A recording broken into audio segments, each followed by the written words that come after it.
Pasal 7, syariat Islam berlaku baik untuk Muslim dan non-Muslim.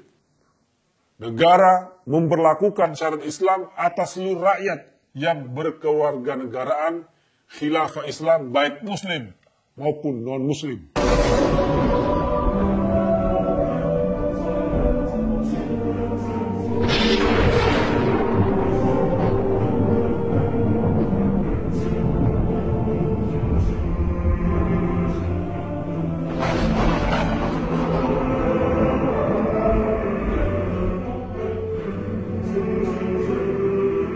Ini tolong bantu klik tombol subscribe ya, dan nyalakan tanda loncengnya.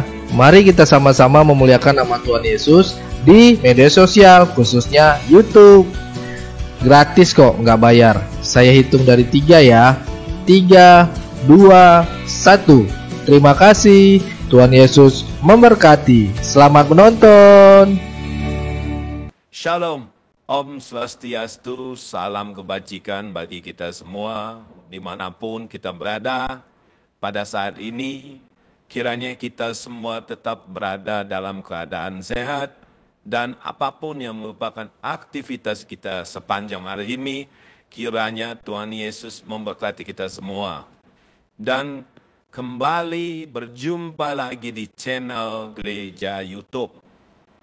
Bersama saya, wartawan Gereja YouTube yang baru terima Tuhan Yesus dan akhirnya melayani di Gereja YouTube. Terima kasih buat kesempatan yang diberikan ini, saya bisa melayani di Gereja YouTube ini.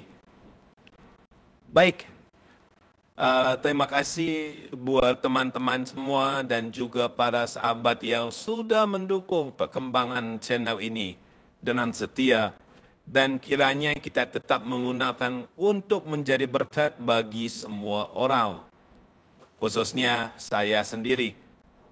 Baik, saudara sebangsa dan setanah air Indonesia, teman-teman, pada video kali ini saya akan membagikan kepada kita semua video yang bisa menjadi berkat, video kesaksian yang sangat luar biasa. Semoga dengan video ini kita dibenarkan, kita dimenangkan, dan bisa menjadi berkat dan berdampak bagi banyak orang di sekitar kita. Jangan lupa bagikan video ini, karena bagian dari pemberitaan Injil ini adalah membagikan video ini ke grup WhatsApp, Facebook, dan lainnya. Itu adalah bagian dari pelayanan memuliakan nama Tuhan. Tanpa berlama-lama, mari kita sama-sama nonton video berikut ini.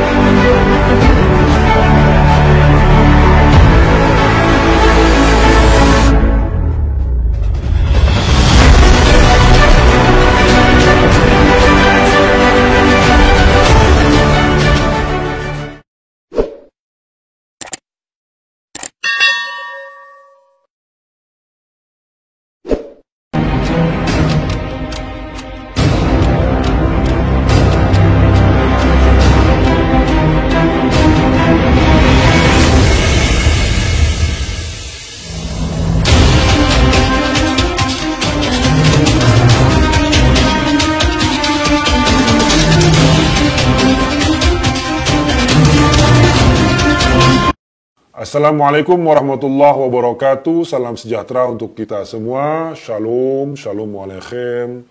Om Swastiastu, Namo Buddhaya, Rahayu, Rahayu, Salam Nusantara.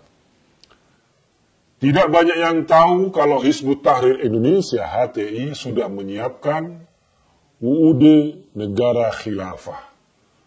Mereka sudah memutuskan bentuk negara, sistem pemerintahan, perangkat, dan aparat negara dan pemerintahan yang jelas-jelas bertentangan dengan Pancasila, UUD 1945, NKRI dan Bhinneka Tunggal Ika. Undang-Undang Dasar Negara Khilafah versi Hizbut Tahrir sudah diresmikan oleh Hizbut Tahrir Internasional sebagai pusat partai politik internasional itu. Sebelum saya mengulas UUD dan bentuk negara khilafah Hizbut Tahrir, saya mengajak Anda untuk mengingat kembali apa itu Hizbut Tahrir dan apa tujuannya. Hizbut Tahrir adalah partai politik yang ideologinya adalah Islam. Politik aktivitasnya, Islam ideologinya, dan ia beraktivitas di antara umat dan bersamanya untuk menjadikan Islam sebagai topik utama serta memimpin umat untuk mengembalikan khilafah dan hukum yang diturunkan oleh Allah.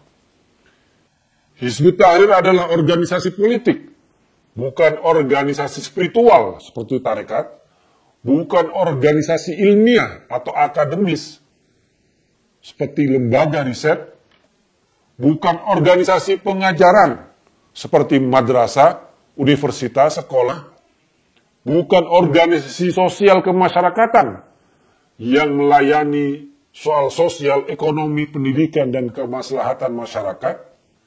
Ini saya kutip dari halaman 4 dari buku Ta'rif Definisi Hizbut Tahrir yang dikeluarkan secara resmi oleh Hizbut Tahrir Internasional pada tanggal 29 April tahun 2010. Intinya, Hizbut Tahrir adalah partai politik internasional, bukan ormas, bukan lembaga pendidikan, bukan lembaga spiritual keagamaan, dan seterusnya. Dan tujuannya mendirikan negara khilafah. Undang-Undang Dasar Negara Khilafah Hizbut Tahrir bertentangan dan menolak Undang-Undang Dasar 1945. Undang-Undang Dasar Negara Khilafah dan bentuk negara khilafah sudah diputuskan dan ditulis oleh pendiri Hizbut Tahrir, Taqiyuddin An-Nabhani sejak tahun 1953 dalam buku yang ia tulis berjudul Nizamul Islam, diterjemahkan dalam bahasa Indonesia, Peraturan Hidup dalam Islam. UUD Negara Khilafah dalam buku ini berisi 191 pasal yang tujuannya membangun sebuah negara agama yang mutlak dikendalikan oleh seorang pemimpin tertinggi dengan kewenangan yang absolut yang disebut khalifah. Dalam Undang-Undang Dasar Khilafah ini tidak ada pembagian kewenangan eksekutif, yudikatif, dan legislatif. Karena kewenangan itu semua ada di tangan seorang khalifah. Dia tidak punya masa jabatan, punya hak melegislasi undang-undang, mengangkat hakim-hakim peradilan. Pasal 1 disebutkan dalam UUD itu. Akidah Islam adalah dasar negara. Segala sesuatu yang menyangkut institusi negara, termasuk meminta pertanggungjawaban atas tindakan negara, harus dibangun berdasarkan akidah Islam. Pasal 2 membagi dua jenis negara menjadi dua saja. Negara Islam dan negara kafir.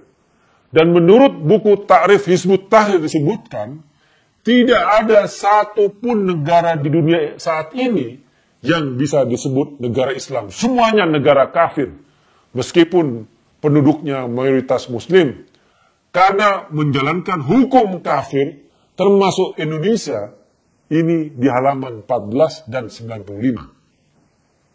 Pasal 3 menyebutkan khalifah sebagai pemimpin tertinggi juga punya kewenangan legislasi yang mutlak. Khalifah melegislasi hukum-hukum syarak tertentu yang dijadikan sebagai undang-undang dasar dan undang-undang negara. Undang-undang dasar dan undang-undang yang telah disahkan oleh khalifah menjadi hukum syarak yang wajib dilaksanakan dan menjadi perundang-undangan resmi yang wajib ditaati oleh setiap individu rakyat secara lahir maupun batin. Dari perspektif UUD Negara Indonesia, khalifah itu menjadi presiden, sekaligus menjadi DPR yang punya hak membuat dan mengesahkan undang-undang. Pasal 7 Syariat Islam berlaku baik untuk Muslim dan non-Muslim. Negara memberlakukan syariat Islam atas seluruh rakyat yang berkewarganegaraan khilafah Islam baik Muslim maupun non-Muslim. Demikian bunyi pasalnya. Pasal 8 di UUD Khilafah menegaskan bahasa Arab adalah bahasa resmi negara khilafah Hizbut Tahrir. Meskipun ya banyak sekali elit-elit Hizbut Tahrir di Indonesia, apalagi pengikutnya yang tidak bisa bahasa Arab. Pasal 8, bahasa Arab merupakan satu-satunya bahasa Islam dan satu-satunya bahasa resmi yang digunakan oleh negara. Demikian bunyi pasal di UUD Khilafah itu. Pasal 11, tugas pokok negara adalah dakwah Islam, bukan untuk memajukan kesejahteraan umum, mencerdaskan kehidupan bangsa, dan ikut melaksanakan ketertiban dunia yang berdasarkan kemerdekaan, perdamaian abadi, dan keadilan sosial, seperti yang termaktub dalam pembukaan UUD 1945. Kalau negara khilafah ini tegak, maka ormas keagamaan kemasyarakatan seperti NU, Muhammadiyah, Persis, dan lain-lain akan bubar. Karena tugas dakwah Islamnya sudah diambil oleh negara khilafah. Pasal 11 di UUD Khilafah berbunyi, mengemban dakwah Islam adalah tugas pokok negara. Kekuasaan pemerintahan hanya diperuntukkan untuk kalangan laki-laki saja, menurut Undang-Undang Dasar Khilafah. Pasal 19 berbunyi, tidak dibenarkan seorang pun berkuasa atau menduduki jabatan apa saja yang berkaitan dengan kekuasaan, kecuali orang itu laki-laki, merdeka, balik, berakal, adil, memiliki kemampuan, dan hanya beragama Islam. Meskipun partai politik mungkin diperbolehkan didirikan di negara khilafah, tapi mutlak harus berdasarkan agama Islam saja. Dan segala jenis perkumpulan yang tidak berdasarkan Islam dilarang secara mutlak. Itu termaktub dalam pasal 21. Dan negara melarang setiap perkumpulan yang tidak berasaskan Islam. Itu ada di UUD negara khilafah. Dalam struktur negara khilafah ditetapkan hanya ada 13 lembaga negara. Dan itu tidak boleh ditambah atau dikurangi. Karena itu sudah diputuskan mutlak oleh Taqiyuddin An-Nabhani sebagai pendiri Hizbut Tahrir. Dan tidak ada lembaga negara soal pendidikan. Sementara lembaga peradilan yudikatif itu di bawah kekuasaannya seorang khalifah. Pasal 23 disebutkan dalam UUD Negara Khilafah, struktur negara terdiri atas 13 bagian. Pertama, khalifah, muawin tafwid, kemudian muawin tamfid, al-wulad, amirul jihad, keamanan dalam negeri, urusan luar negeri, perindustrian, al-qadha, kemaslahatan umat, baitul mal, penerangan, majelis ummah, atau musyawarah dan muhasabah. Jadi Anda akan membayangkan khalifah dalam negara khilafah ini adalah presiden, sekaligus juga adalah ketua MPR dan DPR, ketua MA, ketua MK, ketua KPK, dan semua kewenangan yang terpusat pada satu orang, yaitu khalifah. Pasal 26, hak memilih khalifah hanya milik Muslim saja. Orang Islam saja. Non-Muslim tidak punya hak memilih, apalagi dipilih. Ini di UUD Negara Khilafah. Setelah khalifah dibaiat dan dianggap sah, maka kaum Muslim yang lain dipaksa untuk berbaiat. Setiap orang yang menolak dan memecah belah persatuan kaum Muslim dipaksa untuk berbaiat. Itu di pasal 27 Undang-Undang Negara Khilafah. Pasal 36 dalam UUD Negara Khilafah menegaskan kewenangan khalifah baik sebagai eksekutif, legislatif, dan yudikatif, sekaligus sebagai panglima tertinggi militer yang memiliki kekuasaan absolut, mutlak, dan sentralistik. Pasal 36, khalifah memiliki wewenang sebagai berikut. Ini dalam UUD negara khilafah. 1. Dialah yang melegislasi hukum-hukum syara yang diperlukan untuk memelihara urusan umat, yang digali dengan ijtihad, yang sahih dari kitabullah dan sunnah rasulnya, sehingga menjadi perundang-undangan yang wajib ditaati dan tidak boleh dilanggar. 2. Dialah yang bertanggung jawab terhadap politik negara, baik dalam maupun luar negeri. Dialah yang memegang kepemimpinan militer. Dia berhak mengumumkan perang, mengikat perjanjian damai, gencatan senjata, serta seluruh perjanjian lainnya. 3. Dialah yang berhak menerima atau menolak duta-duta negara asing. Dia juga yang berhak menentukan dan memberhentikan duta kaum muslim. 4. Dialah yang menentukan dan memberhentikan para muawin dan para wali. Dan mereka semua bertanggung jawab kepada khalifah, sebagaimana mereka juga bertanggung jawab kepada majelis ummah. 5. Dialah yang menentukan dan memberhentikan qadhi, qudhat, hakim agung. 6. Dialah yang menentukan hukum-hukum syara yang berhubungan dengan anggaran pendapatan dan belanja negara. Dia pula yang menentukan rincian nilai APBN, pemasukan maupun pengeluarannya. Luar biasa sekali ini kewenangan khalifah dalam UUD negara khilafah. Masa jabatan khalifah juga tidak terbatas. Hal ini ditegaskan dalam pasal 39. Tidak ada batas waktu bagi jabatan khalifah selama mampu mempertahankan dan melaksanakan hukum syara serta mampu menjalankan tugas-tugas negara, ia tetap menjabat sebagai khalifah. Khalifah jabatannya bisa seumur hidup dan kewenangannya sangat absolut. Demikian tadi ulasan tentang UUD negara khilafah yang telah ditetapkan oleh Hizbut Tahrir Internasional sejak tahun 1953. Ya, kalau Anda yang tertarik mau mempelajari, mau membaca, silahkan. Bisa baca di buku yang berjudul Nizamul Islam, yang dalam bahasa Arab, atau yang bahasa Inggrisnya Nizamul Islam, The System of Islam. Dari bacaan di atas, maka Undang-Undang Dasar Negara Khilafah tidak lebih sebagai berikut. 1. Negara khilafah adalah negara agama, negara Islam yang bersifat mutlak. Tidak boleh ada partai dan perkumpulan apapun selain yang berdasarkan pada Islam. 2. Khalifah memiliki kewenangan yang absolut, mutlak, dan sentralistik.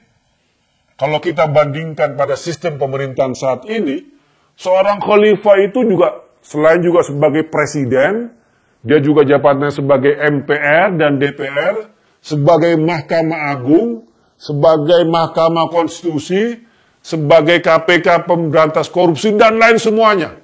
Semua kekuasaan dan kewenangan berpusat pada dirinya, pada satu orang. Ditambah lagi, tidak ada masa jabatan bagi seorang khalifah. Demikian ulasan terhadap Undang-Undang Dasar Negara Khilafah yang diresmikan oleh Hizbut Tahrir. Cita-cita itu sangat berbahaya dan bertentangan dengan Undang-Undang Dasar 1945, Pancasila, NKRI, dan Bhinneka Tunggal Ika. Karena itu, mari kita tetap pertahankan Indonesia dan Pancasila. Wassalamualaikum warahmatullahi wabarakatuh.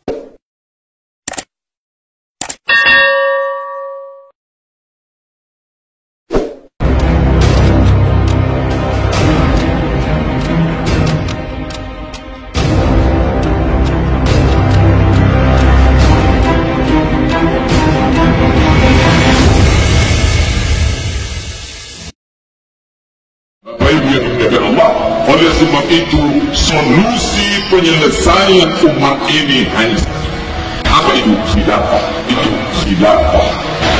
Kalau khilafah, maka selesailah masalah. Bapak Ibu, ajarkan ke anak-anak sekarang. Hai ananda, mesti ada dalam keyakinan memperbaikan kepada khilafah. Mesti ada dalam keyakinanmu akan ada orang yang akan memimpin semesta alam. Kalau tidak, dia akan mati dalam mati yang mulia. Oleh sebab itu, kita yang mengajarkan saat ini kita lakukan, maka insya Allah walaupun kita mati, dia tetap mengalir sebagai amal jariah. Sekarang mari kita muhasabah. Tengok ke kanan, jangan tengok kiri lah. Kanan. Orang yang memfatwakan macam-macam, adakah teroris di sana? Densus 88 masuk dan mencokok teroris ada di lembaga yang selalu mengatakan ini haram, ini halal, dan lain-lain. Catat, sejarah tidak akan diam. Mana yang teroris? Lembaga yang disuruh untuk menjaga ketentraman, menuduh teroris, menuduh sesat, di dalamnya menyimpan teroris. Densus 88 itu buktinya, mencokok.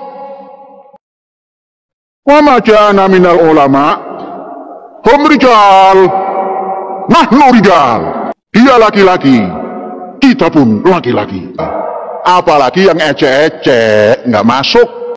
Ada lagi yang dekat, yang mengaku majelis ulama, mengatakan tidak ada pentingnya zaitun itu, nggak bermanfaat. Yang ngaku kiai di sebelah sana, ngaku ulama di sebelah sana. Berapa ratus hektar tanahmu yang kamu berikan pada rakyat untuk digarap? Kan itu. Hai orang yang mengatakan az-zaitun tidak berguna bagi masyarakat Indramayu. Hai yang mengatakan itu, datang ke sini diundang dan baik-baik. Nanti kita gelarkan karpet merah supaya paham peradaban umat manusia.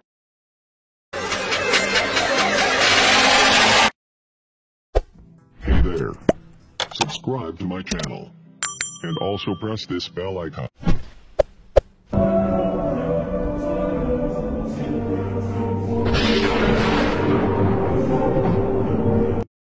Kita kembali kepada pemikiran yang objektif tanpa melihat bahwa kita tidak mengenal Panji Gumilang dan kita juga tidak tahu dengan MUI, tapi secara objektivitas kita berpikir bahwa Indonesia ini terlalu banyak dipengaruhi oleh kekuatan-kekuatan MUI yang sebenarnya merujuk kepada kehancuran Indonesia. Karena apa? Memupuk para radikal dan mereka dibesarkan oleh pemerintah yang memang sepaham. Seperti Yusuf Kala, Hamzah Has, dan kemudian MUI makin menjadi-jadi di zamannya SBY. Dan sampai saat ini, Jokowi dengan ketidaktegasannya tidak berani mengambil suatu keputusan, padahal keputusan itu bukan dari dia. Dasarkan saya kepada kepentingan nasional Republik Indonesia, Undang-Undang Dasar 45. Melanggar Pancasila ya diberantas. Partai yang tidak membawa Indonesia ke depan, tidak ada kebijakan, hanya anti-Israel, harus ditindak. Jadi saya melihat di sini bahwa ya memang kesempatan kita untuk menyuarakan agar MUI itu dibubarkan, karena mereka lembaga masyarakat biasa, tidak ada lebihnya daripada PGI. Jadi jangan mereka yang mengorder pemerintah untuk menangkap si A dan si B, dan ini adalah persekongkolan antara MUI dan kelompok radikal, kemudian Mahfud MD dan Ridwan Kamil. Jadi yang perlu disupport yaitu Panji Gumilang untuk bisa menjadi pemimpin Indonesia ke depan. Dan banyak harapan daripada Indonesia di mana anak-anak didiknya untuk bisa melihat Indonesia yang toleran, tidak memusuhi siapapun. Karena Indonesia yang dipimpin oleh para kadrun ini semua jadi musuh mereka. Karena apa? Kebencian demi kebencian yang ada dalamnya. Dari semua sektor, Kementerian Agama, Kementerian Pendidikan, bahkan para profesional harus disingkirkan. Karena apa? Tidak sesuai dengan fatwa MUI. Dan orang-orang yang punya gagasan-gagasan memajukan Indonesia harus dihabisi, sama dengan apa yang diinginkan oleh Maruf Amin yang terjadi kepada Ahok tahun 2017. Nah sekarang Siapa victim mereka? Adalah Panji Gumilang. Kebetulan Panji Gumilang banyak asetnya yang bisa dirampok oleh Mahfud MD dan MUI, dan ada kesempatan untuk menggulingkan Jokowi sebelum dia tersingkir, goyang dengan masalah agama, penyesatan. Apa penyesatan di sana? Mengakui Israel itu bukan suatu penyesatan, justru membuka wawasan, memberi suatu pendidikan kepada anak bangsa, dan untuk memberikan suatu ruang kepada Monique Rikers itu dan Ibu Koni, Ibu Koni yang biasa dengan kita di sini, adalah suatu wawasan yang luas, tidak menutup diri seperti MUI. MUI ini apa dibandingkan dengan Panji Gumilang? Tidak lain daripada merampok uang-uang yang bukan hak mereka, sehingga menjadikan halal haram, haram jadi halal, asal ada stempel daripada MUI itu sudah beres. Dan pemerintah tidak lagi jeli melihat ini, dibiarkan pembiaran demi pembiaran, sehingga mereka menyusun kekuatan dengan uang-uang yang triliunan ini. Seharusnya mereka harus, dengan kejadian Gumilang ini, harus diaudit dan harus dipenjarakan. Jangan didiamkan saja si Abbas dan Ma'ruf Amin dan para pengikut mereka. Ini MUI kan, layaknya itu maling, teriak maling. Masa si Panji Gumilang teriakin teroris? Padahal mereka teroris sudah banyak ditangkap. Jadi disinilah kita mungkin untuk membuka wawasan, semoga pemerintah, Pak Jokowi melihat ini, jangan sampai Pak Jokowi juga akan dipangkas sama mereka kalau tidak tegas. Jadi kesempatan untuk ketegasan, karena ini kan terbagi. Seperti bagian daripada pemerintah, ya Ibu Koni, bagian daripada pemerintah. Demikian juga Hambali dan lain-lain. Masa mau sepakat dengan cara berpikirnya si Mahfud MD yang sudah jelas-jelas? Mana sampai saat ini? Pernah gak Mahfud ini menyuarakan si Somad biadab? Justru ditutupi. Pernah gak mereka menanggapi? Kenapa Singapura tidak memberikan izin untuk masuk di sana? Bahkan sudah masuk airport suruh pulang. Ini menunjukkan memalukan Indonesia. Seorang yang dianggap-anggap oleh Mahfud dan MUI itu orang hebat, kok tidak pernah disuarakan? Ini Panji Gumilang yang membawa sektor pendidikan dan juga ekonomi pembangunan masyarakat. Kok dimusuhi? Jadi ini orang-orang radikal yang harus ditangkap. Oke saudara, itu dia videonya. Cukup menarik ya, kalau menurut kalian gimana, silahkan tulis pendapat kalian di kolom komentar. Jangan lupa like dan subscribe channel ini untuk informasi update dan menarik lainnya. Oh ya, saya perlu kasih tahu dulu saudara-saudara di YouTube ini mengenai kegiatan kemarin, itu ya saudara, yaitu mengenai membantu pertumbuhan gereja, membangun jemaat-jemaat yang ada di daerah. Sebagai sesama manusia kita saling mendukung. Terima kasih bagi Bapak Ibu semua yang sudah mendukung kegiatan pelayanan kita ya. Yang sudah mendoakan juga. Kalau namanya ikut donasi, Tuhan berkati saudara-saudara. Dukung terus semuanya program kegiatan pelayanan gereja YouTube, karena gereja YouTube ini masih banyak program-program. Bahkan kita ada namanya program membantu gereja di pelosok-pelosok. Tempat ibadah yang tadinya tidak layak, saudara. Kita coba untuk emas bagaimana tempat ibadah tersebut bisa layak untuk dikatakan tempat ibadah. Banyak, saudara, tempat-tempat ibadah di pedesaan tidak layak gitu.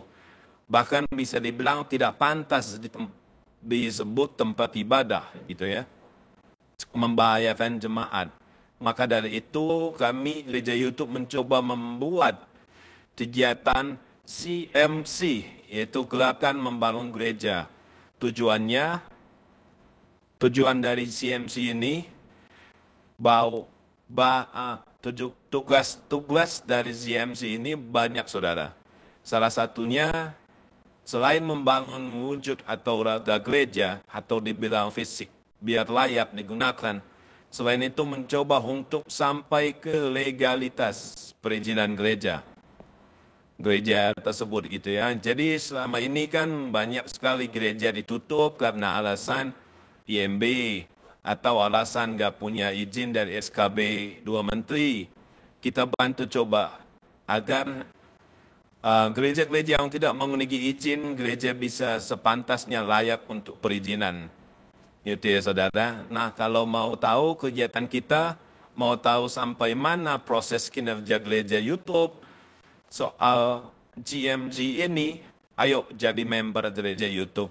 Karena kalau saudara jadi member di gereja YouTube, saudara bisa melihat video kegiatan kami di pedesaan, di tempat terpencil. Kenapa harus dibuat member? Karena kita khawatir juga disalah artikan, bisalah menggunakan oleh orang yang tidak bertanggung jawab. Tim gereja YouTube juga mau untuk pelayanan ini dianggap spesial dan tidak mau diumbar-umbarkan. Itu kesepakatan kita bersama tim, biar pelayanan ini juga murni untuk memuliakan nama Tuhan. Gimana caranya bergabung dan menjadi member? Coba bagaimana mencobanya?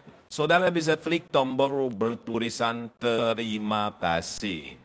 Di situ saudara bisa klik nominal dan klik kirim melalui via apa. Yuk jadilah member. Kalau sudah jadi member, saudara berarti sangat mendukung dan ambil bagian dalam semua pelayanan di gereja YouTube.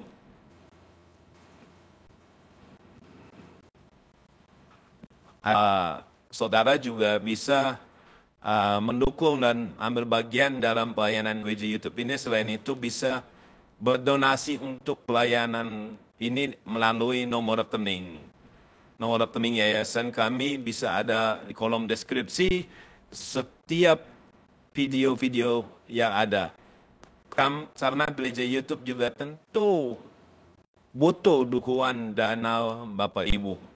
Tapi ingat, kepada saudara-saudara yang tergerak hatinya untuk ikut membantu pelayanan gereja YouTube. Segenap keluarga besar gereja YouTube mengucapkan terima kasih. Tuhan Yesus memberkati.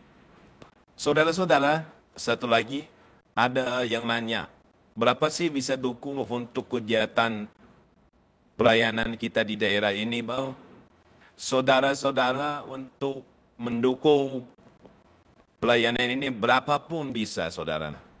Di sini ayo bergandengan tangan saja gitu. Bisa 5.000, 10.000, 20.000, 100.000, dan seterusnya. Tentu akan sangat berdampak bila pada akhirnya kita sama-sama melakukannya. Sama-sama bergandengan tangan. Jadi mari Bapak Ibu, saudara-saudara gereja YouTube, mari dukung. Saya percaya apa yang ditabur oleh Bapak Ibu tentu akan Bapak Ibu dapatkan sendiri. Seperti yang Alkitab katakan bahwa tak pernah orang yang rajin memberi menjadi miskin, justru akan menjadi berkat banyak orang. Dan pastinya tiada berkesudahan. Bapak Ibu dan saudara-saudara gereja YouTube tidak akan mengalami kekurangannya. Karena sumber berkat itu Tuhan sendiri. Dan tentu orang yang sering memberkati juga akan senantiasa diberkati. Karena Alkitab berkata, bilang barang siapa yang menabur kepadanya pun juga akan diberikan tuaian. Dia juga akan menuai. Ingat, menabur banyak, menuai banyak.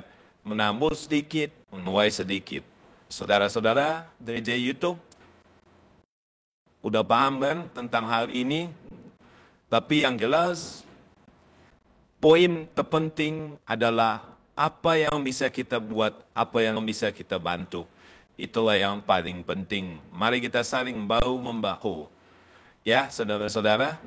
Oh ya Bapak Ibu, saudara-saudara gereja YouTube, semuanya itu mengenai kegiatan GMG Gerakan Membantu Gereja tadi ya. Oh iya, satu lagi ada pengumuman yang menanya, kalau saudara tahu tempat gereja atau saudara punya gereja belum layak, ibaratnya masih 30-50% gitu. Gerejanya, hancurnya gitu, paling tidak gitu ya, 50%. Dan gerejanya itu ada di sekitar saudara, saudara bisa infokan kami. Atau hubungi nomor yang ada di deskripsi. Nanti tim kita akan follow up, karena sudah ada beberapa gereja juga kita laksanakan. Jangan malu, karena ini demi kebaikan kita bersama. Demi kebaikan memuliakan nama Tuhan. Kalau ada yang tanya, dari mana sumbernya, dananya Tuhan pasti sediakan gitu ya. Tuhan pasti pertemukan dengan orang-orang baik, orang-orang yang mau memberi dan mau menjadi berkat. Sebenarnya sudah banyak saudara-saudara yang kita pegang perihal ini, lagi berjalan juga ada gitu. Jadi jangan malu, infokan langsung biar kita follow up. Kalau gereja itu layak kan kita juga senang saudara. Apalagi makin banyak gereja-gereja yang bertumbuh gitu. Ayo kita gunakan platform gereja YouTube, channel YouTube ini untuk menyalurkan dan menjembatani gereja-gereja di pedesaan. Gereja-gereja yang belum layak, sebisa mungkin kita layakkan. Itulah program tahun ini dari gereja YouTube. Kalau tahun kemarin kita memang punya tema penuaian jiwa. Ya kan, penuaian jiwa, murtadin dan sebagainya. Kita tampung juga, tapi kalau jiwanya sudah dicari tapi tempatnya tidak ada, sama juga gitu ya, sama aja omong kosong itu kan. Maka dari itu kita terus bergerak dan menjalankan untuk terus maju dan berkembang. Ayo jadi berkat, ayo berdampak, jangan cuman buat sekedar tontonan tapi bisa jadi tuntunan. Itu saudaraku. Terima kasih, salam toleransi, Tuhan Yesus memberkati kita semua. God bless you all, saudaraku.